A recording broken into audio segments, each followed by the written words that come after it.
রাশিয়ার সেনাবাহিনীর হয়ে ইউক্রেনে যুদ্ধ করতে গিয়ে নিহত হয়েছেন মাদারীপুরের যুবক সুরুজ আলী।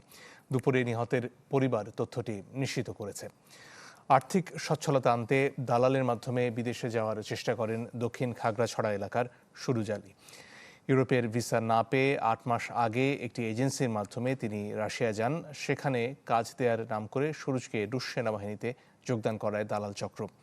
গত সোমবার ইউক্রেনের বিরুদ্ধে যুদ্ধে মাইন বিস্ফোরণে নিহত হন সুরুজ। প্রথমে তার মৃত্যুর খবর গোপন রাখা হলেও রাশিয়ায় থাকা ২ বাংলাদেশি প্রবাসী যুবক মুঠোফোনে সুরুজের পরিবারকে বিষয়টি জানান। মরদেহ দ্রুত দেশে আনার দাবি জানিয়েছে নিহতের পরিবার। আমাদের একটা লোক আছে মানে ওই বয়সটা হাজার পাইছে হে আবার আমাদের রাত্রে পাঠাইছে আমার মোবাইলে। হে বলছে যে আমার সুরজ কাজী ছেলে এটা সে নাই, সে মারা গেছে। এই সংবাদটা আমাদের বাড়িতে ফ্যামিলি জানাইব, সে আমার জানাইছে।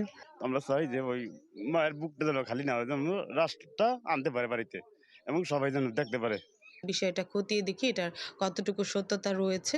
আর যদি এমন কোনো অপ্রীতিকর ঘটনা ঘটে থাকে তাহলে ওই যে যার নিহত যিনি রয়েছেন তার লাশ ফেরত আসার জন্য প্রশাসনের পক্ষ থেকে ও সদর উপজেলার পক্ষ থেকে আমরা ব্যবস্থা গ্রহণ করব। ভোগান্তি ভুলে চলে আসুন রিগালে। ওয়ারেন্টি সহ স্টাইলিশ কালেকশন নিয়ে রেডি রিগাল ফার্নিচার।